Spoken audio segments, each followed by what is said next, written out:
Hello, everybody. It is Friday, September 26th, and welcome back to the Nick Watkins Show. I'm Nick Watkins. Let's get into it.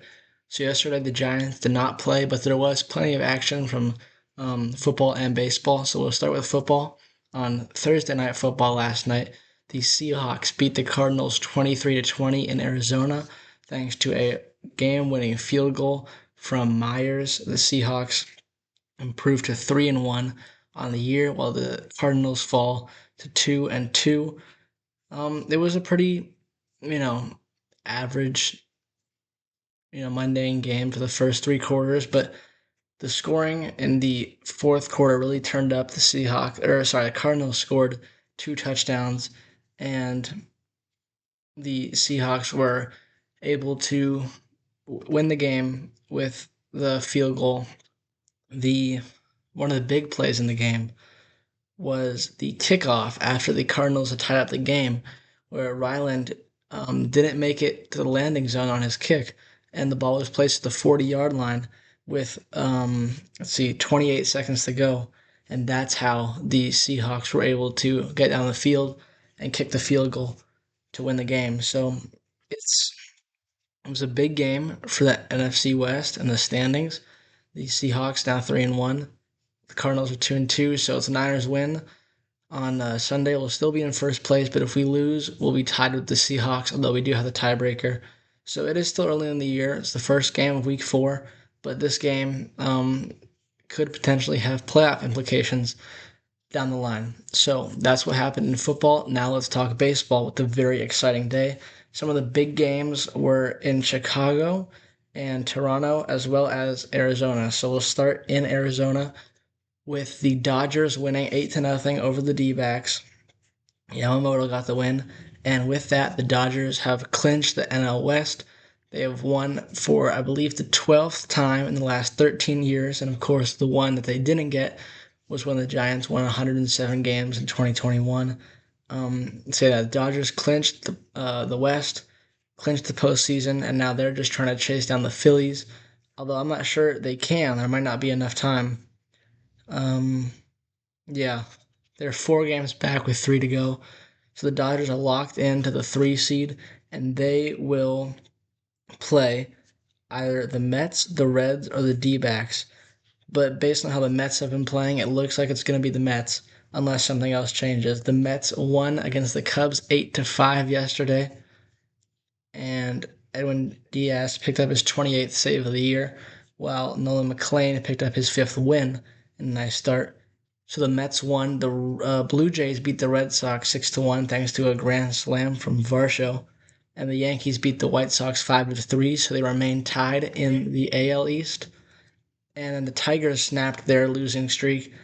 They won 4-2 over Cleveland, and the Phillies also won 1-0 against the Marlins.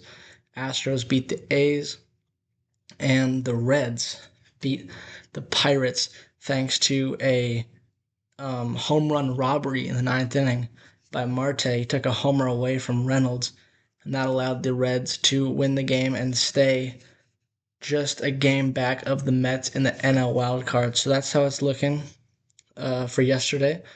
And just taking a look at the playoffs, the Blue Jays and the Yankees still tied in the East. The Central is also tied now thanks to the Tigers' win. And the Mariners, like I said yesterday, clinched the West. And then the East, Central, and West and the NL have all been locked up by the Phillies, Brewers, and Dodgers, uh, that's not the word I'm looking for. I lost my train of thought. Um, anyway, Phillies won the East, Brewers won the Central, and the Dodgers won the West. Um, and then for the wild card race, if you look at the AL, the Yankees have locked in to the 4 seed. Well, if they look, basically the winner of the AL East will win the East, but the team who finishes second in the East is what I'm trying to say. They are locked into the 4 seed, and they will play the winner of the AL Central. The Red Sox need 1 win to clinch the playoffs, and they're looking to do that today. They play the Tigers, so that's a big task. That's a big series that's coming up as well. And then the Astros are a game back thanks to their win yesterday. They snapped their losing streak as well. And then the Tigers are in the sixth spot, but tied with the Guardians for the AL Central. And then looking at the NL, like I said, the Cubs and Padres have clinched wild card spots. Those two spots, the 4 and 5, they could change. Padres are 2 games back of the Cubs, and the Cubs play the Cardinals. The Padres, on the other hand, play the D-backs, who are also fighting for their playoffs lives. D-backs down 2 games to the Mets, and the Reds are also down by 1 game. They have to play the Brewers, though, and the Mets go to Miami. So, based on the matchups, I think the Mets have a good chance to win all of their games realistically and have the final wild card spot. And that would set up a very entertaining NL side of the playoffs, with the first 2 rounds being Cubs Padres and Dodgers Mets. That would be very exciting. 2 very good series. So, yeah, that's what's happening. The Giants, of course, have been eliminated, but we're looking to give the Rockies losses 117, 118, and 119 this upcoming weekend and improve to just 500. If we win the next 3 games, the last 3 games of the season, we will be at 500, and which is kind of sad, but it is what it is. But for the Giants, Trevor McDonald's going to make the start against Herman Marquez for the Rockies. The final weekend of the year. Hopefully, it'll be a good one all across baseball and for the Giants specifically. So that's what happened yesterday, and I'll see you tomorrow.